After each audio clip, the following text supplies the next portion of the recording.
ஆதாம் ஏவாளுடைய வாழ்க்கையின் மூலமாக இந்த உலகத்திலிருந்து 7 பயங்கரமான கொடுமைகள் உள்ளே வந்தது. Number 1, separation. தேவனுக்கும் மனுஷனுக்கும் இருந்த உறவு பிரிக்கப்பட்டது. 2வது வெட்கம், ஷேம். நம்பர் 3, சஃபரிங், வேதனை அவங்க வாழ்க்கையில வந்தது. 4வது ஆளுகை அல்லது அடிமைத்தனம். 5வது ஸ்ட்ரகிள், அதாவது நீ எவ்வளவு கஷ்டப்பட்டு வேர்வை சிந்திதான் நீ சாப்பிட முடியும். 6வது ஸ்டேல்மேட், உன்னுடைய எத்தனை பிரயாசம் எடுத்தாலும் பூமி தன் பலனை உனக்கு கொடுக்காது.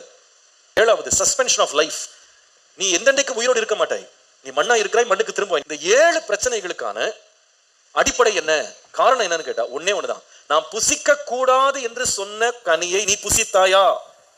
அப்படி புசித்தபடியால் இதெல்லாம் உனக்கு நடக்கும். அந்த சத்ருவானவன் தோட்டத்திற்குள்ள இந்த குடும்பத்திற்குள்ள இவ்வளவு பெரிய ஆதிக்கத்தை செலுத்தி தேவனை விட்டு பிரிச்சு இவ்வளவு வேதனைகளுக்குள்ள அவங்களை ஆக்கினதுக்கு ஒரே காரணம் என்னன்னா கீழ்ப்படியா.